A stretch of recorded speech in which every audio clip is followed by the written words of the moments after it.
Module 1 Complex Differentiation. Function of a complex variable. Complex variable എന്താണെന്ന് അറിയണം. If x and y are real variables, then z equal to x plus iy is called a complex variable. z equal to x plus iy എന്ന് പറയുന്നത് ഒരു complex variable ആണെങ്കിൽ അതിന് corresponding ആയിട്ട് വേറൊരു complex variable ആണ് w equal u plus iv. അങ്ങനെയാണെങ്കിൽ w പറയുന്നതാണ് it is called a function of the complex variable set and is denoted by w equal to function of z equal to u plus iv. If x and y are real variables, then z equal to x plus iy is called a complex variable. If corresponding to each value of a complex variable z equal to x plus iy in a given region capital R, there correspond one or more values of another complex variable w is equal to u plus iv. Then w is called a function of the complex variable z and is denoted by w is equal to function of z equal to u plus iv. ഒരു example എടുക്കാം. w equal to z square. ഇവിടെ z എന്ന് പറയുന്നത് x plus iy ആണ്. w എന്ന് പറയുന്നത് function of z equal to u plus iv ആണ്. ഈ വാല്യൂസ് എല്ലാം എടുത്ത് ഈ ഇക്വേഷനിൽ സബ്സ്റ്റിറ്റ്യൂട്ട് ചെയ്യാം. അപ്പോൾ എന്താ കിട്ടുന്നത്? u plus iv is equal to x plus iy the whole square. x square minus y square plus 2yxy. ഇവിടെ റിയൽ പാർട്ടും ഇമാജിനറി പാർട്ടും സെപ്പറേറ്റ് ചെയ്ത് എഴുതണം. അപ്പോൾ here u equal to x square minus y square and v equal to 2xy. അപ്പോൾ ഇതിൽ real പാർട്ടിലും imaginary പാർട്ടിലും രണ്ട് real variables അടങ്ങിയിട്ടുണ്ട്, എക്സും വൈയും. അപ്പോൾ അതിനെ ഡിനോട്ട് ചെയ്യുന്നതാണ് w is equal to function of z equal to u of xy plus i into v of xy. ഇനി നമ്മൾ അടുത്ത് പഠിക്കേണ്ടത് സിംഗിൾ വാല്യൂഡ് എന്താണെന്ന് അറിയണം, മൾട്ടി വാല്യൂഡ് അല്ലെങ്കിൽ മെനി വാല്യൂഡ് ഫംഗ്ഷൻ എന്താണെന്ന് അറിയണം. ഇസഡിന് കറസ്പോണ്ടിങ് ആയിട്ട് ഡബ്ല്യുവിന് ഒറ്റ വാല്യൂ ഉള്ളൂ. അങ്ങനെയാണെങ്കിൽ ആ ഫംഗ്ഷനെ പറയുന്നതാണ് single valued function of Z.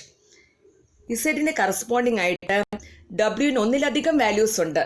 അങ്ങനെയാണെങ്കിൽ ആ ഫംഗ്ഷനെ പറയുന്നതാണ് മൾട്ടി വാല്യൂഡ് അല്ലെങ്കിൽ many valued function of Z. If to each value of z there corresponds one and only one value of w, then w is called a single valued function of z. If to each value of z there correspond more than one values of w, then w is called a multi-valued or many-valued function of z. ഇനി w function of z എന്ന് പറയുന്നത് ഗ്രാഫിക്കലായിട്ട് represent ചെയ്യണം. ഇപ്പോൾ രണ്ട് diagrams എടുക്കുക. നമ്മൾ ആ ഡയഗ്രാമിന്റെ പേര് നമുക്ക് നേരത്തെ അറിയാം, കോംപ്ലക്സ് അനാലിസിസിൽ പഠിക്കുന്നതാണ് ആർഗൺ ഡയഗ്രാം. അപ്പോൾ ഇവിടെ ഇസഡ് പ്ലെയിനും ഉണ്ട്, ഡബ്ല്യു പ്ലെയിനും ഉണ്ട്. അപ്പോൾ ഇസഡ് പ്ലെയിനിൽ എക്സ് റിയൽ ആക്സിസും വൈ ഇമാജിനറി ആക്സിസ് ആണ്. ആ ഇസഡ് പ്ലെയിനിലുള്ള ഡയഗ്രാം എന്ന് പറയുന്നത് എക്സോ വൈ പ്ലെയിൻ ആണ്. അതുപോലെ ഡബ്ല്യു പ്ലെയിനിൽ എന്ന് പറയുന്നത് യു റിയൽ ആക്സിസും വി ഇമാജിനറി ആക്സിസ് ആണ്. ആ കിട്ടുന്ന ഡയഗ്രാമിന്റെ പേരാണ് യു ഒ വി പ്ലെയിൻ. ഇനി നെക്സ്റ്റ് ഡെഫിനിഷൻ അനാലിറ്റിക് ഫംഗ്ഷൻ ആണ്. അനാലിറ്റിക് ഫംഗ്ഷൻ പഠിക്കുന്നതിന് മുമ്പായിട്ട് ലിമിറ്റ് എന്താണെന്ന് അറിയണം, കണ്ടിന്യൂറ്റി എന്താണെന്ന് അറിയണം, ഡെറിവേറ്റീവ് എന്താണെന്ന് അറിയണം. ഈ ഡെഫിനിഷൻസ് ഒക്കെ നിങ്ങൾ നേരത്തെ പഠിച്ചിട്ടുള്ള കാര്യമാണ്. അപ്പം ഞാനങ്ങ് പറഞ്ഞു പോവുകയാണ്. അപ്പം next definition limit of F of Z. As Z approaches A, Z tends to A. If a function F of Z approaches a real number L, we say that L is the limit of f of z as z approaches a, and we write this by limit z tends to a f of z equal to L. Next definition, continuity of f of z. A function f of z is said to be continuous at z equal to a if first one f of a exists and second one limit z tends to a f of z equal to f of a. Next definition, derivative of f of z. Let w equal to f of z be a single valued function of the variable z equal to x plus iy.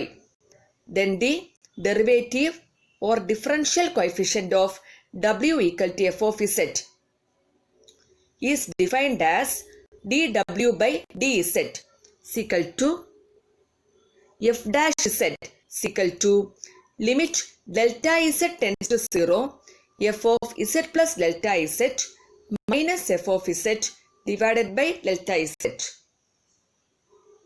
provided the limit exists independent of the manner in which delta z tends to 0.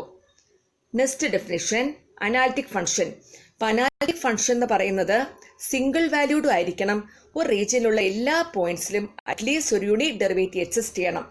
അങ്ങനെയുള്ള പോയിന്റ്സിനെ പറയുന്നതാണ് analytic function.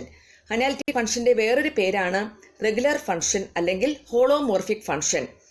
If A single valued function f of z possesses a unique derivative at every point of a region capital R, then f of z is called an analytic function or a regular function or a holomorphic function of z in capital R. അപ്പം single valued ആയിരിക്കണം, ഒരു റീജിയനിലുള്ള എല്ലാ പോയിന്റ്സിലും at least unique derivative exist ചെയ്യണം. അങ്ങനെയുള്ള പോയിന്റ്സിനാണല്ലോ analytic function എന്ന് പറയുന്നത്. ചില points exist ചെയ്യൂല. അപ്പം അങ്ങനെയുള്ള പോയിന്റ്സിനെ പറയുന്നതാണ് സിംഗുലർ പോയിന്റ്. അത് ലേറ്റർ ആയിട്ട് നമ്മുടെ സെക്കൻഡ് മോഡ്യൂളിൽ ഡീറ്റെയിൽ ആയിട്ട് പഠിക്കും. A point where the function ceases to be analytic is called a singular point.